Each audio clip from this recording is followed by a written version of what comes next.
pessoal, tudo bem? Então hoje eu tô aqui para falar com você sobre esse livro Joana d'Arc, A Mulher Forte de Regine Pernod. Hoje não é um dos meus melhores dias para gravar, tô um pouco gripada, mas tem que gravar, né? Então, tamo aí. Por que eu resolvi ler esse livro? Porque eu resolvi também começar a leitura do Recordações Pessoais sobre Joana d'Arc, de Mark Twain. Foi uma recomendação que eu peguei com a Tati do TLT. E eu fiquei muito surpresa por esse livro existir, eu não sabia dele. Eu gosto muito de Joana d'Arc desde criança. E quando eu soube que tinha um livro que era uma espécie de romance a respeito da vida dela, mas que levava em conta os fatos reais, coisas que aconteceram, eu resolvi ler. Mas assim que eu comecei a ler ele, eu também dei falta de saber exatamente o que tinha acontecido sem a parte fantasiosa da história. Então, por isso eu peguei esse livro que eu já tinha, mas ainda não tinha começado. Eu já tinha começado a ler, mas parei por causa do formato aqui, que não estava muito legal, mas agora eu li todo, da Regine Pernod. A Regine Pernod é mais focada em Idade Média, em santos da Idade Média, e a recomendação que eu recebi dela foi da Ana Campagnolo, que ela falou que era uma boa opção para quem gostaria de saber mais sobre santos desse período, com um pouco mais de certeza, porque a Idade Média é um momento histórico que eu sinto que existe muita mentira sendo contada, tanto até nas nossas aulas de história da escola, algumas coisas como mitos, né? Até eu gostaria de falar de um outro livro ainda, que acho que me ajudou um pouco a entender esse período. É uma outra recomendação, que é As Verdades que Nunca Te Contaram sobre a Igreja Católica. O título é grande e ainda tem um complemento, que é A Realidade por Trás das Cruzadas da Inquisição e muito mais, de Alexandre Varela e Viviane Varela, que são autores também do blog O Catequista. E o conteúdo deles é muito bom. Os livros que eles escrevem, eu sinto que são sempre livros com linguagens fáceis, assim, de ser compreendidas. Eu diria que são linguagens muito boas para jovens ou pessoas que não têm... acredito que a maioria de nós não tem o hábito de ler livros de história propriamente, né? Eu lembro que, pelo menos na época da escola, eu achava os livros de história horrorosos, a linguagem deles, né? E aqui eles trazem até algumas ilustrações para tentar tornar mais engraçado, mais divertido e mais compreensível o que eles estão falando. Mas isso não significa que o livro não tenha seriedade, porque aqui tem todas as referências históricas que eles usam para pesquisa, para respaldar o que eles estão dizendo. E é um livro que já deixou de cara algumas coisas claras para mim, como Inquisição, né? Existem 3 tipos de Inquisição. E quando as pessoas falam mal da Inquisição, será que elas de cara já sabem de qual Inquisição que elas estão falando?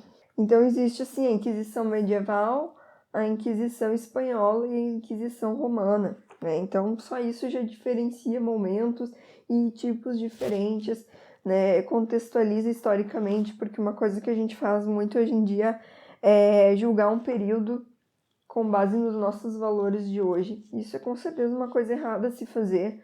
A gente precisa ter um olhar de o que era costume e entendimento das coisas na época, senão a gente não vai estar fazendo um julgamento justo das coisas. Então esse livro é muito bom, me ajudou bastante. Fica a recomendação. Mas falando então do livro da Regine, da Joana d'Arc. A Joana d'Arc é uma santa que eu gosto desde criança. Eu me lembro que eu era pequena e meu pai já me falava dela como uma menina que havia liderado um exército. E isso é realmente algo impressionante, porque se eu não me lembro agora qual dos livros desses de Joana d'Arc que comentam isso, não sei até se nessa introdução, fala que realmente não foi comum em períodos da história jovens inexperientes capitanearem exércitos, e no caso de Joana d'Arc tinha 17 quando fez isso, e nenhum tipo de preparação militar. Então, e ela fez por inspiração divina, e ela era uma mulher, ela era uma menina, né? Então mais inesperado ainda, né? E isso nos lembra que Deus realmente faz escolhas daqueles que a gente não espera. A Bíblia é cheia disso, né? O rei Davi, por exemplo, quando ele derrotou Golias, ele era pequenininho, mirrado, ninguém acreditava que ele pudesse fazer aquilo. É assim que parece que vem as escolhas de Deus, não de ninguém. Ninguém espera, né? Os próprios discípulos de Jesus também foram pessoas que não eram perfeitas. Então, nesse livro, vai contextualizar desde o início quem foi Joana d'Arc, né, da onde ela morava, no vilarejo dela, e que ela não tinha nada de masculino, ela era uma menina normal que gostava de ajudar a mãe com as tarefas da casa, né, cozinhava, pastoreava, ela era pastora também. Eu lembrei do rei Davi, que também era pastor. Enfim, e ela gostava de, enfim, tarefas da casa e era uma moça como qualquer outra. É claro que ela tinha já os seus diferenciais por ser muito cristã, muito católica, participar da missa com muita devoção, tudo isso valores que especialmente a mãe dela, Isabela, tinha passado para ela. Isabel tinha passado para ela. Bem, e nessa época em que a Joana d'Arc vivia, o final ali da Idade Média, e a França vinha vivendo o que hoje a gente chama de Guerra dos 100 Anos.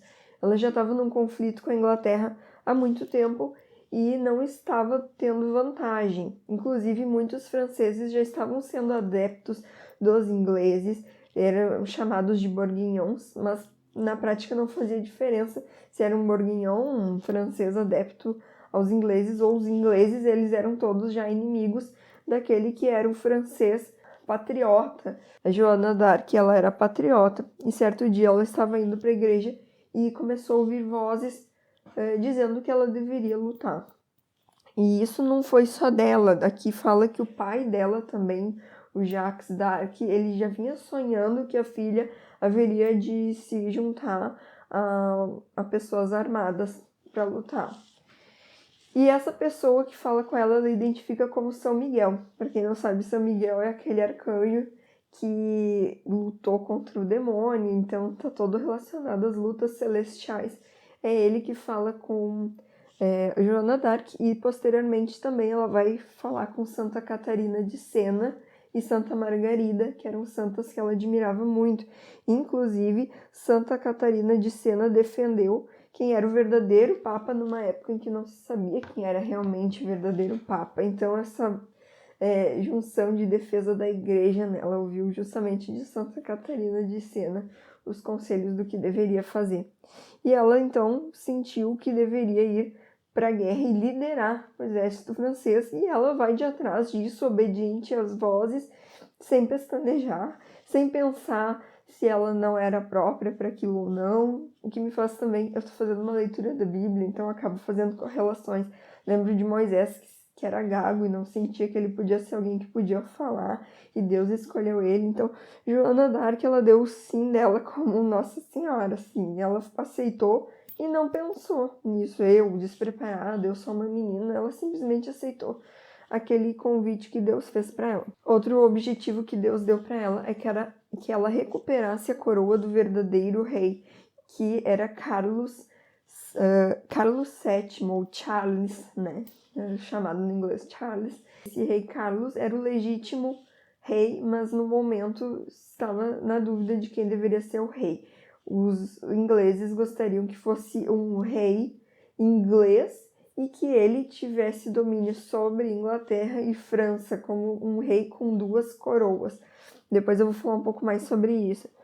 Então, um dos grandes feitos, depois de tudo que Joana d'Arc fez para conseguir entrar para o exército e finalmente liderar como capitã, foi a tomada de Orleans. Eu não sei se é assim que se fala, eu acho que no francês é Orléans, alguma coisa assim, desculpa, eu não sei, mas o jeito que a princípio eu leio Orleans ou Orleans, e agora? Não sei.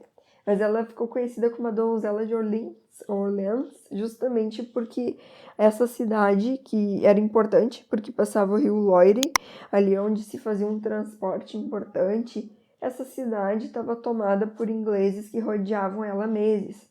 E Joana d'Arc liderou corajosamente aquele exército e aqueles franceses que já estavam há muito tempo desencorajados acovardados de tantas perdas e fracassos sucessivos que vinham tendo, que ela, sem medo, foi lá, criou estratégias e conseguiu tomar a cidade. Ela teve outros feitos também que ela conseguiu, mas vamos dizer que a partir dela é que realmente a França conseguiu se recolocar.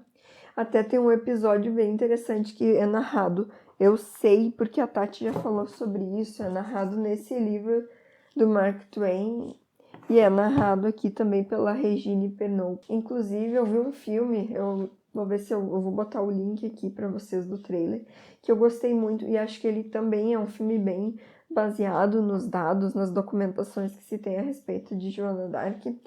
E fala que ela, no meio de todo um grupo, conseguiu reconhecer o rei que estava disfarçado ali no meio, porque Deus guiou ela até o verdadeiro rei, né? E ela se ajoelha diante de um homem sem coroa, mas que era o Carlos, né? Carlos, e que deveria ser, então, o futuro rei. Então, ela consegue ver ele se tornar rei, e ela tá sempre nessa ansiedade para que as coisas aconteçam logo e com aquela certeza de que tudo que ela faz é por ordem divina. Mas o que vai acontecer então é que depois de de sucessivos ganhos da parte dela, começa finalmente o tribunal da Inquisição se voltar contra ela. Mas que tribunal era esse? No caso aqui, a gente vai ter a figura de Pierre Chauchon, não sei também se eu tô falando certo. Esse homem, ele era o reitor da universidade na França e ele se tornaria posteriormente bispo. E ele era um bourguignon, como se diz. Ele era da causa inglesa. E ele acreditava nessa questão de um rei com duas coroas, vamos dizer assim, tanto liderando a Inglaterra como França, sem fazer dele um único país. Desejava fundar uma nova ordem que sua mente universitária julgava mais apropriada para o futuro reino. A França e a Inglaterra formariam uma monarquia dupla. Pode-se dizer que essa estranha solução que brotou da cabeça de intelectuais é a primeira de uma série de ideologias que desde então se sucedem umas às outras até hoje, provocando desastres humanos e econômicos que tão bem conhecemos, ideologias que produzem tantas vítimas, a começar pelos que acreditam em sua mentirosa propaganda. É uma queimada para o meio universitário, eu acho, e sinceramente, eu não querendo de maneira nenhuma tirar o valor de uma universidade, né? Porque eu mesma usufruí dela para conseguir meu currículo e tantas pessoas, né? Mas uma coisa que eu já sentia também naquela época é que eu sinto que existe uma espécie de hegemonia de pensamento ali e um pouco de... Não sei se a palavra seria arrogância, mas é um pouco, talvez, né, de soberba, que o meu pensamento aqui, porque eu estudo, é o correto e pronto. Então, tantas ideologias, infelizmente, surgiram desses meios intelectuais e que às vezes não compactavam bem com a realidade, né? E essa soberba eu digo porque, nesse caso, o reitor, por exemplo, ele tinha certeza desta ideia, né, dessa dupla coroa, né, e tinha que acontecer dessa forma. Bom, então, quando ele se torna bispo, então, ele já consegue se opor a Joana d'Arc, que vinha derrubando os planos dele. E aqui fala um pouco dessa revolta com ela. E por quem? Por uma mulher, cúmulo da indignidade, pois desde sua criação em princípios do século XIII, a Universidade de Paris jamais tinha aberto suas portas às mulheres, e menos ainda a uma pequena camponesa de origem obscura que nem sabia o beabá, segundo suas próprias palavras. Então, ele realmente queria condenar a Joana d'Arc e o Tribunal da Inquisição as pessoas por heresia. Isso está bem descrito aqui nesse livro, tá? Das Verdades, vale a pena conferir, né? Para que servia a Inquisição, como é que se organizava aquela sociedade na Idade Média e por que era tão perigoso em outros aspectos, que hoje está bem separada a política, a religião, não bem separada, né? Mas tem uma certa divisão, e naquela época era perigoso para toda a estrutura ter um herege, mas enfim, isso está muito bem discutido aqui, vale a pena dar uma lida. E era para isso que serviu o tribunal da Inquisição. Então eles tentavam a todo custo ali provar que Joana d'Arc era herege. Mas acontece que esse tribunal aqui, ele foi um tribunal corrupto. Ele se diferenciou de outros tribunais da Inquisição. De Regine aqui levanta 3 pontos principais. Primeiro, não teve a prisão da igreja. A igreja tinha uma prisão específica para as pessoas que estavam sendo acusadas pelo tribunal da Inquisição. E a Joana d'Arc não ficou nessa prisão, mesmo que ela pedisse, por favor, me botem na prisão da igreja, não. Ela ficava numa específica. Não teve advogado, e isso também ia contra as normas do tribunal da Inquisição. A pessoa que estava sendo acusada, como em qualquer tribunal, como funciona hoje, ela precisa de um advogado de defesa. Ela não teve. E não foi enviada ao tribunal secular. Isso é uma divisão que existe aqui também no livro. A importância do tribunal secular. Como o nome diz secular, quer dizer que não está ligado à igreja, ele é civil, ele é do povo. E muitas das situações históricas que houveram de queimar pessoas e julgamentos não foram feitos pela Inquisição da igreja, Inquisição medieval, sim pelo tribunal secular.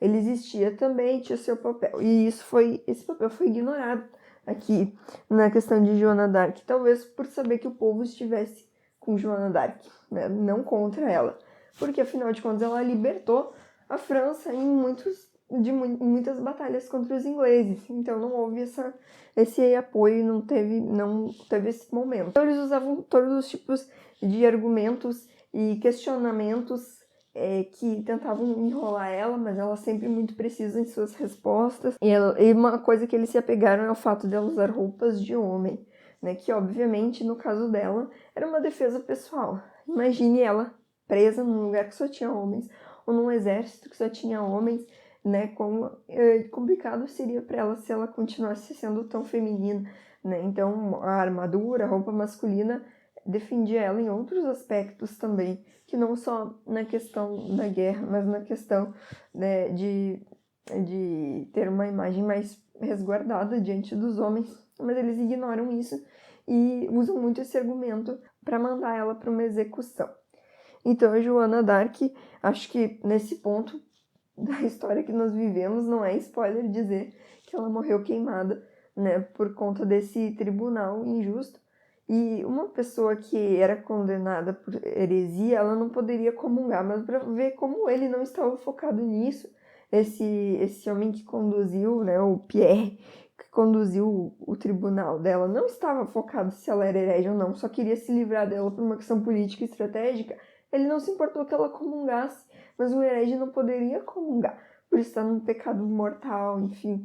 Mas ele deixou ela comungar, não se importou, disse façam o que ela quiser. Então ela conseguiu comungar antes de morrer. E parece que tá bem fiel aqui as duas obras, tanto a do Mark Twain quanto a da Regine, falam de como foi o final de Joana d'Arc. E nesse filme que eu falei pra vocês, que vai ter o link aqui, quando eu vi quando eu era pequena, eu fiquei muito emocionada. Eu fiquei uma semana chorando a morte de Joana d'Arc. Mas ela teve realmente aquele martírio, né, que aproxima o cristão do sofrimento de Cristo. Ela foi queimada viva, né? Então isso, de novo, é muito falado aqui nesse livro. Muitas vezes as queimas eram de bonecos. Eles tinham uma palavra específica para tratar como era o nome desses bonecos e não da pessoa em si, né? Então ela foi queimada viva, foi uma morte muito cruel, mas o tempo inteiro ela foi louvando a Deus, falando o nome de Jesus, então deu um grande testemunho, né? E com certeza a morte dela foi permitida por Deus, essas vozes já diziam para ela que era para ela aceitar de bom grado tudo que acontecesse com ela, inclusive o martírio. E uma coisa que eu acho muito interessante é que aqui fala que Joana d'Arc, quando ela soube da forma que ela ia morrer, ela gritou, se arrancou os cabelos da cabeça, não acreditando, preferindo que ela fosse enforcada do que queimada, porque é uma morte muito, né, imagine, é uma das piores maneiras de morrer, eu acho que deve ser queimada. E isso me chamou a atenção, porque mesmo ela se conformando com a vontade de Deus, mostra que ela, como qualquer ser humano, sofreu, né, sofreu muito, teve dificuldade de aceitar esse sofrimento. Ela se conformou em algum momento, mas ela primeiro sofreu bastante. Isso mostra o lado muito humano dela, né? Humano de que nós tentamos na nossa vida aceitar os sofrimentos que acontecem, sejam por vontade de Deus ou só porque Ele permitiu. Mas a gente às vezes se debate tanto, né? Somos maus sofredores, mas isso revela o nosso lado humano. Enfim, eu gosto muito de Joana d'Arc e esse livro da Regine só me ajudou a gostar mais. Eu vou colocar o link da Amazon que eu achei aqui para vocês, mas eu confesso que eu não sei se esse link tá fácil de encontrar, não, se ele é um link vazio, sabe, sem o livro disponível, que é um livrinho que eu não sei se não sai um pouco de circulação, talvez encontre em sebos. Se eu encontrar algum link de venda, eu vou colocar aqui. Por favor, gente, deixem nos comentários o que vocês acharam, se vocês também gostam de Joana d'Arc, se tem alguma recomendação para me fazer. Eu vou colocar também aqui um outro link de um site que fala várias coisas a respeito dela. E então, por favor, deixem nos comentários o que vocês acharam e até o próximo vídeo.